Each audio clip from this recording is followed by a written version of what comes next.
City की report है, bearish report है, सेल की कॉल आ गई है। टारगेट प्राइस की बात करें तो नीचे का काफ़ी रख दिया है, 1430 रुपये प्रति शेयर का टारगेट प्राइस रख दिया है। दरअसल मैनेजमेंट मीट थी और कमेंट्री वाव नहीं लगी सिटी को।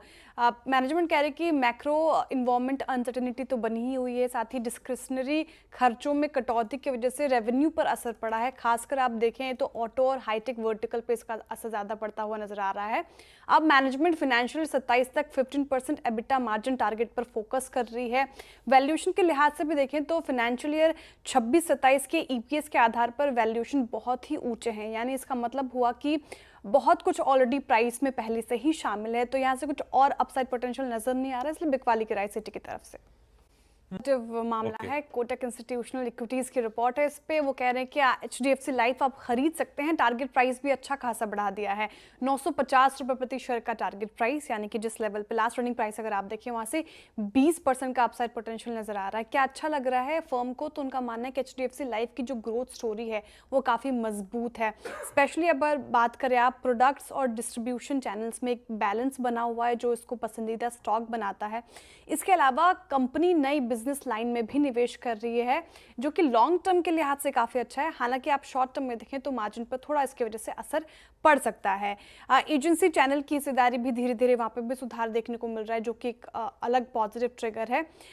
लेकिन आप बात करें बैंक डिस्ट्रीब्यूशन, अभी भी इंडिविजुअल बिजनेस का 2/3 हिस्सा बना हुआ है, तो वहां पे नजरें बनी रहेंगी। लेकिन ओवरऑल हम लगातार बात भी करते आए हुए हैं, एचडीएफसी लाइफ अभी बेहतर स्थिति में है, इसलिए खरीदने लायक आप रडार पर रख सकते हैं।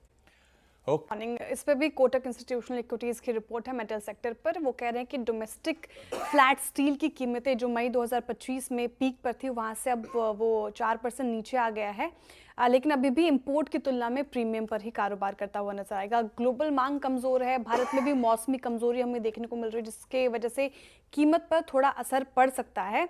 इसके अलावा आयरन ओर और कोकिंग कोल की कीमतें घट रही हैं, जिससे लागत घटेगी। फाइनेंशियल ईयर 26 के पहली तिमाही में स्टील मार्जिन में तेजी से रिकवरी की उम्मीद की जा रही है, कीमत थोड़ी बढ़ेगी और लागत घट रही है, जो कि पॉजिटिव ट्रिगर है। पिक्स भी बताए हैं कोटक इंस्टीट्यूशनल ने इस पूरे स्पेस से। जेएसपीएल और जेएसडब्ल्यू स्टील जैसे नॉन इंटीग्रेटेड खिलाड़ी उनको बेहतर स्थिति में फिलहाल नजर आ रहे हैं, तो ये दो स्टॉक्स आपके रडार पर होना चाहिए मेटल स्पेस से।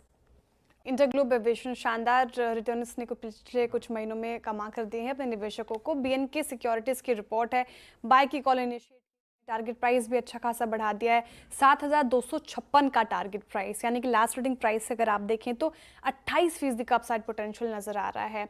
वो कह रहे हैं कि इंटरग्लोब एविएशन काफ़ी बेहतर स्थिति में है फिलहाल, क्योंकि भारत में आप देखें तो एयर ट्रैवल अभी भी पेनिट्रेटेड नहीं है उतनी अच्छी तरीके से, तो यहाँ पे ग्रोथ की गुंजाइश बढ़ जाती है, जो इंटरग्लोब एविएशन जैसे स्टॉक को फायदा पहुंचाएगी। एयरक्राफ्ट सप्लाई में कमी है क्योंकि डिमांड काफ़ी ज़्यादा है, तो कंपनी यहाँ अग्रसर होकर काम कर रही है। इंडिगो की बात करूँ तो वो एक कंज्यूमर सेंट्रिक और कॉस्ट लीडरशिप पर आधारित एक कंपनी है। फाइनेंशियल ईयर 25-27 के दौरान 20% एबिटा और पैट 22% सीएजीआर से बढ़ने का अनुमान है। साथ ही वैल्यूएशन की बात करें तो जिस लेवल पे अभी ट्रेड कर रहा है वो काफ़ी अट्रैक्टिव लग रहा है बीएनके सिक्योरिटीज़ को, तो यहाँ पे बेट लगाई जा सकती है खरीदारी की राय उनकी तरफ से। बिल्कुल ठीक।